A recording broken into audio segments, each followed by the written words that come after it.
તો આપણે જોઈએ કે સિમ્યુલેશન શું છે. આના માટે સિમ્યુલેશન બટન પર ક્લિક કરવાની રહેશે.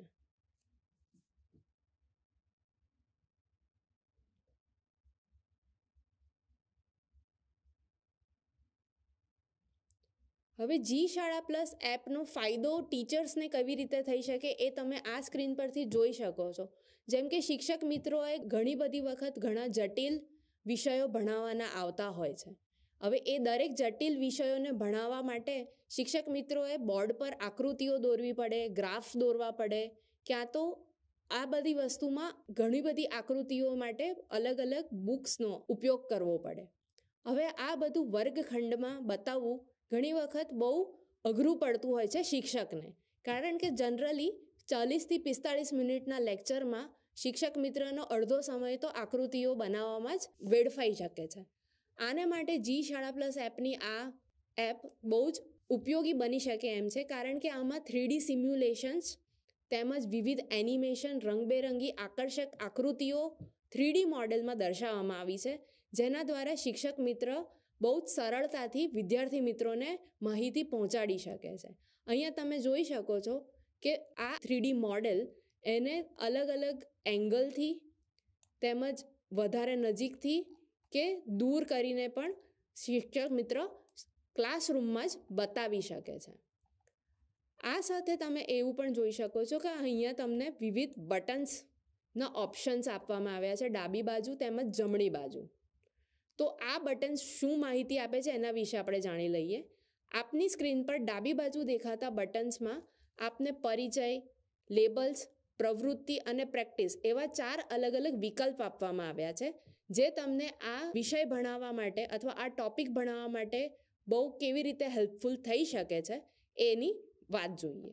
જમણી બાજુ જે તે ટોપિકને વધુ સારી રીતે સમજાવવા માટે અલગ અલગ ભાગમાં દર્શાવવામાં આવ્યા છે. જેમ કે અહીંયા એક હૃદયનો ટોપિક લેવામાં આવ્યો છે, તો હૃદયના માળખા, હૃદયના ધબકારા તેમજ રક્ત પરિભ્રમણ જે કે હૃદયનું મુખ્ય કાર્ય છે એને સમજાવવા માટે અલગ અલગ બટન્સના વિકલ્પ આપ્યા છે, જેને ક્લિક કરીને વિદ્યાર્થી મિત્રોને આસાનીથી સમજાવી શકાય છે. તો આપણે આ બટન્સ કેવી રીતે ઉપયોગી થઈ શકે એના વિશે જોઈએ.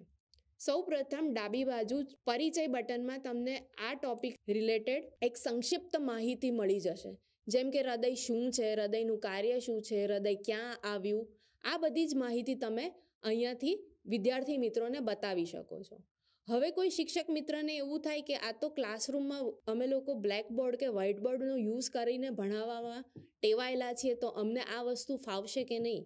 તો એના માટે એક બહુ જ સરળ વિકલ્પ અમે સાથે આપ્યો છે. અહીંયા તમને એક પેન્સિલ જેવું ચિહ્ન દેખાશે. એ પેન્સિલ જેવા ચિહ્નને તમે જો ક્લિક કરશો તો તમને ત્યાંથી અલગ અલગ પેનના કલરના ઓપ્શન્સ મળશે. શિક્ષક મિત્રોને ક્યારેક કશુંક લખવાની જરૂર વર્તાય તો એ સીધું સ્ક્રીન પર લખી શકે છે. આ સાથે શિક્ષક મિત્રોને એવું થાય કે મને વ્હાઇટ બોર્ડની જરૂર વર્તાય છે, તો અમે વ્હાઇટ બોર્ડનો પણ ઓપ્શન રાખ્યો છે. એના માટે વ્હાઇટ બોર્ડના ઓપ્શન પર ક્લિક કરવાનું રહેશે અને ત્યાં શિક્ષક મિત્ર લખી શકે છે. હવે પરિચયનો બટનની વાત કર્યા પછી લેબલ્સ બટન વિશે વાત કરીએ. તો જેમ કે લેબલ્સ બટનમાં તમે અહીંયા જોઈ શકો છો કે હૃદયના વિવિધ ભાગો પર અલગ અલગ લેબલ્સ બતાવવામાં આવ્યા છે. તો આ લેબલ્સનું શું કાર્ય છે? જેમ કે આપણે અહીંયા એક લેબલ પર ક્લિક કરીએ તો એ લેબલ એટલે કે એ જે તે ભાગ જે છે, જેમ કે અહીંયા મહાધમની ભાગ જે છે હૃદયનો, એના વિશે તમને જાણકારી ડાબી બાજુ ઉપર એક સંદેશ આવે છે ત્યાં જોવા મળશે, અને એ ભાગ વધુ મોટો કરીને શિક્ષક મિત્ર ક્લાસરૂમમાં બતાવી શકે છે, તેમજ એને અલગ અલગ રીતે અલગ અલગ બાજુએથી ફેરવીને સારી રીતે બતાવી શકે છે. ફરી બાજુ એ જ બટન પર ક્લિક કરતાં મૂળભૂત જે સ્ક્રીન હતી એની પર પાછા ફરી શકાય છે. આવી રીતે શિક્ષક મિત્ર એક પછી એક અલગ અલગ બટન્સ પર ક્લિક કરીને દરેક વિવિધ ભાગ વિશે માહિતી ક્લાસરૂમમાં બહુ સારી રીતે સમજાવી શકે છે.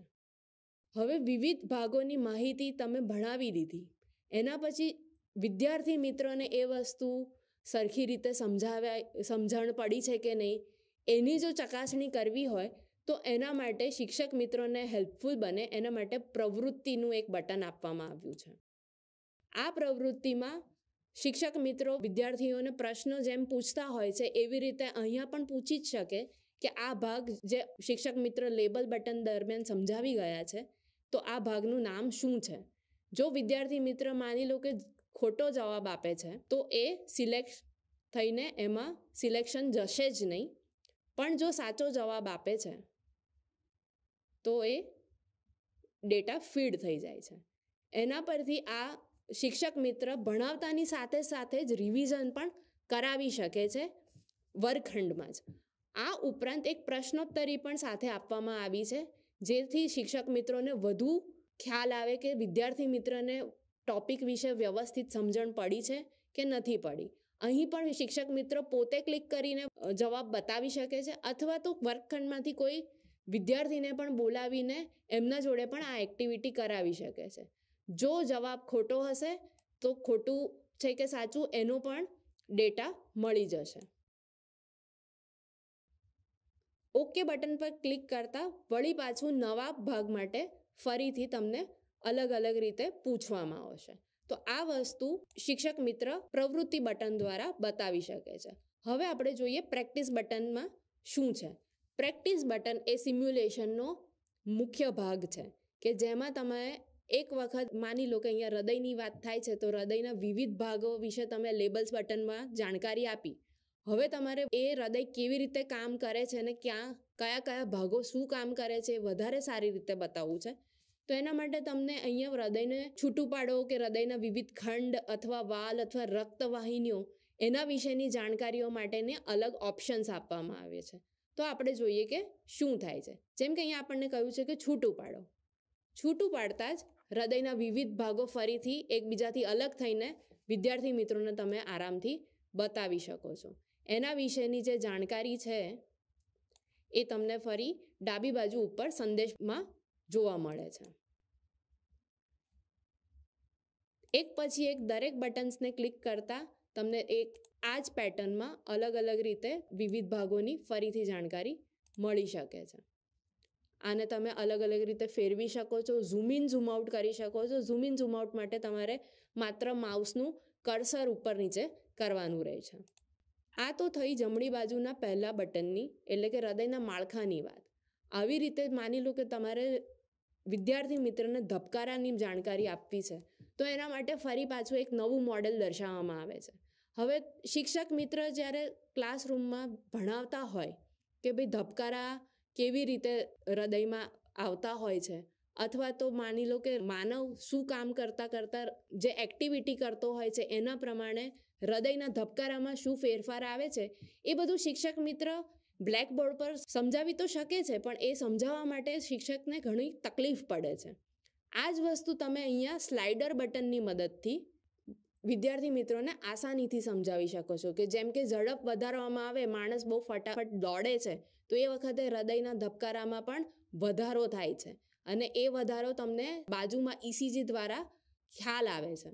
જેમ જેમ ઝડપ ઘટે છે એમ પ્રમાણે હૃદયના ધબકારાની ઝડપ પણ ઘટે છે અને એની ચકાસણી તમે ઇસીજી દ્વારા કરી શકો છો. તો આ કેટલું આસાન થઈ જાય છે ક્લાસરૂમમાં જ બેઠા બેઠા વિદ્યાર્થી મિત્રોને સમજાવવાનું, અને શિક્ષક આ વસ્તુ બહુ જ આસાનીથી બહુ સારી રીતે સમજાવી શકે છે. હવે આ બધી જાણકારી આપ્યા પછી હૃદયનું મુખ્ય કામ જે છે રક્ત પરિભ્રમણ એ સમજાવવું હોય તો એના માટે બસ શિક્ષક મિત્રએ ત્રીજા બટન પર ક્લિક કરવાનું રહેશે. હવે તમે જેમ અહીંયા જોઈ શકો છો કે ઉપર વચ્ચેના ભાગમાં તમને એક સૂચના આપવામાં આવે છે. પ્રેક્ટિસ બટનમાં આપવામાં આવેલી, પ્રેક્ટિસ બટન એટલે ડાબી બાજુ તમને એ વસ્તુ મળી જશે. પ્રેક્ટિસ બટનમાં સૂચના જેમ આપવામાં આવે એ પ્રમાણે તમે કરતા રહો તો તમને આ સિમ્યુલેશનનો સૌથી સારામાં સારી રીતે ઉપયોગ કરી શકો છો. જેમ કે અહીંયા ક્લિક કરવાનું કહેવામાં આવ્યું તો ક્લિક કરતાની સાથે એક એક્ટિવિટી થઈ, જે શું થઈ તો કે ભાઈ અગ્ર અને પશ્ચ મહાશિરામાંથી રુધિર જે છે એ હૃદયના જમણા કર્ણકમાં પહોંચી ગયું. એના વિશેની શિક્ષક મિત્ર માહિતી અહીંયા સાઈડના આ ચાર્ટ જે બની રહ્યો છે ત્યાંથી પણ આપી શકે છે, અને એની સાથે સાથે દરેક સ્ટેપ વાઇઝ તમે જે ક્લિક કરો છો એમાં શું થઈ રહી છે એની માહિતી પણ તમને અહીંયા વચ્ચેના ભાગમાં જોવા મળે છે. ફરી પાછી અહીંયા ક્લિક કરવાની કહેવામાં આવી છે. બસ એ ક્લિક કરતાની સાથે શું થયું એની માહિતી શિક્ષક મિત્ર આસાનીથી એક પછી એક સમજાવી શકે છે અને વિદ્યાર્થી મિત્રો પણ આ બહુ જ સારી રીતે સમજી શકે છે.